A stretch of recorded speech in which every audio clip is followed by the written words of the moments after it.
Mpuuga ne Mayiga abasajja ababa babiri nga bwe mubalaba kati be bakutte jejimu ku mirandira taproot ezikutte government ya Museveni.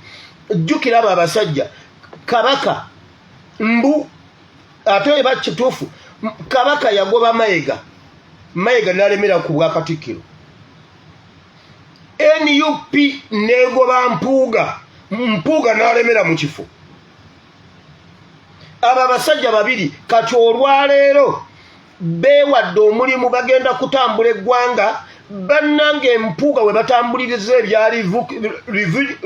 ebya review commission bannaye ebya electoral reforms nkugambye Mpuuga batwala ggwanga lyaffe bagenda bajjako okulonda omukulembeze kubanga bo be bagenda okuba mu gavumenti eyo etalondebwa bantu. Era Mpuuga akikola akimanyi temugenda muwabwa MP talina kyabwetaaza kuba alibeera minister mu gavumenti eyo.